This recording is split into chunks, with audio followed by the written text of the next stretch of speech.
لیکن معاشرے کے اندر گڈ فیٹ اور بیڈ فیٹ کے اندر کوئی تمیز نہیں سمجھی جاتی، جس کا نقصان لوگوں کو اٹھانا پڑتا ہے ٹونے ٹوٹکوں کی صورت میں جب وہ چیزوں کا استعمال کرتے ہیں۔ گڈ فیٹ جب بڑھتی ہے تو انسان کا نروس سسٹم ایکٹیو ہوتا ہے، کیونکہ رطوبات کا تعلق انسان کے نروس سسٹم کے ساتھ ہے، اور جب وہ ایکٹیو ہو جاتا ہے تو پھر انسان کا مسکولر سسٹم تسکین کی حالت میں چلا جاتا ہے۔ اب اس کو بہتر کرنے کے حوالے سے یاد رکھیے گا کہ ڈائریکٹ ہمیں حرارت نہیں دینی جسم کو، جگر کو ایکٹیو نہیں کرنا، ہمیں دل کو ایکٹیو کرنا ہے۔ اعوذ باللہ من الشیطان الرجیم، بسم اللہ الرحمن الرحیم، السلام علیکم ورحمۃ اللہ وبرکاتہ۔ میں ہوں حکیم آصف علی راؤ، الرزاقی ہیلتھ ریکور کی جانب سے آپ کی رہنمائی کے لیے حاضر ہوں۔ آج کا موضوع باقی موضوعات کی طرح انٹرسٹنگ ہوگا انشاءاللہ، لیکن اس میں اس کی دو ویڈیوز ترتیب دی ہیں ہم نے ٹائپ 1 اور ٹائپ 2 کے حساب سے۔ جیسے شوگر کا ہم نے ٹائپ 1 ٹائپ 2 ٹائپ 3 بتایا، یہ گڈ فیٹس اور بیڈ فیٹس سے متعلق ہوگی۔ تو اللہ پاک نے دنیا میں کوئی بھی نظام بغیر مقصد کے ترتیب نہیں دیا۔ میں چاہتا ہوں کہ ہم اپنی ویڈیو کا تسلسل جاری رکھنے سے پہلے ہمارے نئے آنے والے دوست ہمارے چینل کو سبسکرائب کریں، بیل آئیکن کو پریس کریں، کمنٹ سیکشن میں اپنی رائے سے ضرور آگاہ کریں اور اپنے دوستوں سے شیئر بھی کریں۔ انسان کو اللہ پاک نے پیدا فرمایا، اس کی تخلیق کا کوئی مقصد تھا، اس کو اشرف المخلوقات بنایا، اس کو عقل اور شعور سے نوازا۔ عقل اور شعور کا مطلب یہ ہے کہ انسان کو سوچ سمجھ کے قدم اٹھانا چاہیے۔ اگر ہم بلا سوچے سمجھے قدم اٹھائیں گے تو ہمارے میں اور جانور میں کوئی فرق باقی نہیں رہے گا۔ اللہ پاک نے یہ قانون کسی مقصد کے تحت ترتیب دیا ہے۔ بہت سارے ہمارے دوست یہ ماننے کے لیے تیار نہیں کہ دنیا اللہ پاک نے کسی مقصد کے تحت بنائی ہے۔ وہ سمجھتے ہیں ہم یہاں پہ کھانے پینے آئے ہیں، مزے کرنے آئے ہیں، عیاشی کرنے آئے ہیں، بس کھاؤ پیو موج کرو اور واپس جاؤ۔ واپس جانے کے بعد جو زندگی ہے، جو تسلسل کا عمل اللہ پاک نے رکھا ہے، جہاں موت نہیں ہے، اور جہاں پہ اللہ پاک انسان کو لے جانے کے بعد پھر اللہ پاک فرشتوں کو بھی ختم کر دیں گے کہ ان کو بھی ختم کر دیا جائے گا، پھر صرف اللہ پاک کی ذات ہوگی اور انسان ہوں گے۔ لہٰذا جو یہاں پہ اچھا عمل کرے گا، اپنے آپ پہ کنٹرول کرے گا، آخرت میں اللہ پاک اس کے لیے بہترین عمل رکھیں گے۔ آج کی جو ویڈیو ہماری ہے وہ گڈ فیٹ سے متعلق ہے، اور گڈ فیٹ بڑا سادہ سا لفظ ہے، لیکن یہ اپنے اندر حقیقت چھپائے ہوئے ہے۔ لیکن معاشرے کے اندر گڈ فیٹ اور بیڈ فیٹ کے اندر کوئی تمیز نہیں سمجھی جاتی، جس کا نقصان لوگوں کو اٹھانا پڑتا ہے ٹونے ٹوٹکوں کی صورت میں جب وہ چیزوں کا استعمال کرتے ہیں۔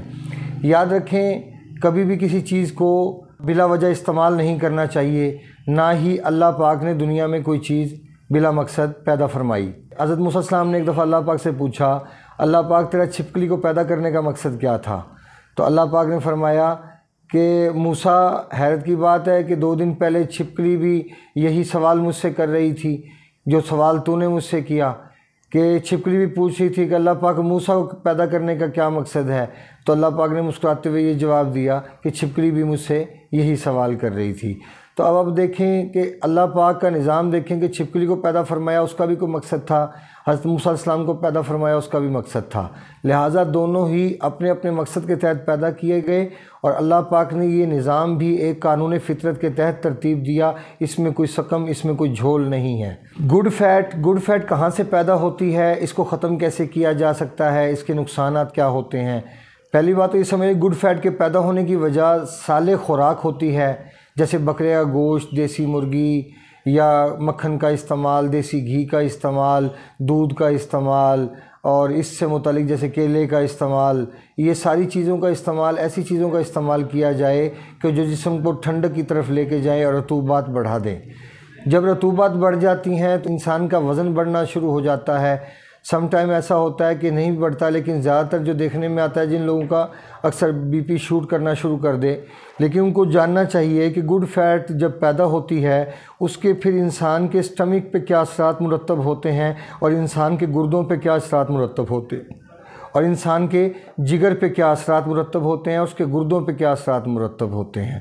گڈ فیٹ جب بڑھتی ہے تو انسان کا نروس سسٹم ایکٹیو ہوتا ہے، کیونکہ رطوبات کا تعلق انسان کے نروس سسٹم کے ساتھ ہے، اور جب وہ ایکٹیو ہو جاتا ہے تو پھر انسان کا مسکولر سسٹم تسکین کی حالت میں چلا جاتا ہے، کیونکہ جسم میں رطوبات بڑھنے کی وجہ سے جسم میں تیزابیت، ایسیڈیٹی کم ہو جاتی ہے اپنی مقدار سے، اور حرارت بھی بہت کم ہو جاتی ہے، تو جس کا نتیجہ یہ نکلتا ہے کہ انسان کا یورین وائٹ کلر کا زیادہ تر یورین پاس ہوتا ہے اور انسان کو کانسٹیپیشن نہیں ہوتی.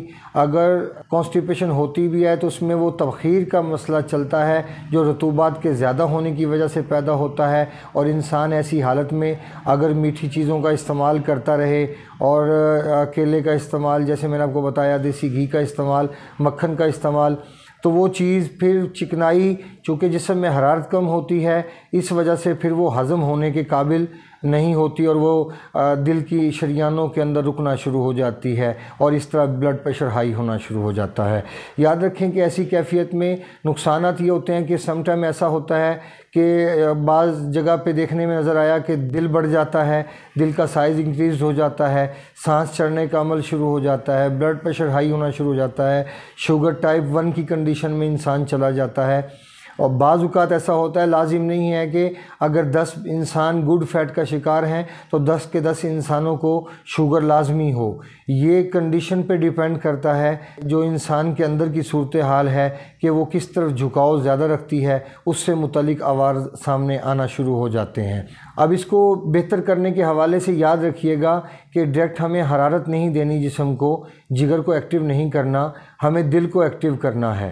کیونکہ اگر ہم دل کو ایکٹیو نہیں کریں گے تو اس کے حصے میں رکی ہوئی چکنائی جو کولیسٹرول ہے، گڈ کولیسٹرول ہے، وہ کبھی بھی خارج نہیں ہوگا اور وہ وہیں پڑا پڑا وہ دل کے حصے کو نقصان پہنچائے گا اور ہارٹ اٹیک کا سبب بنے گا.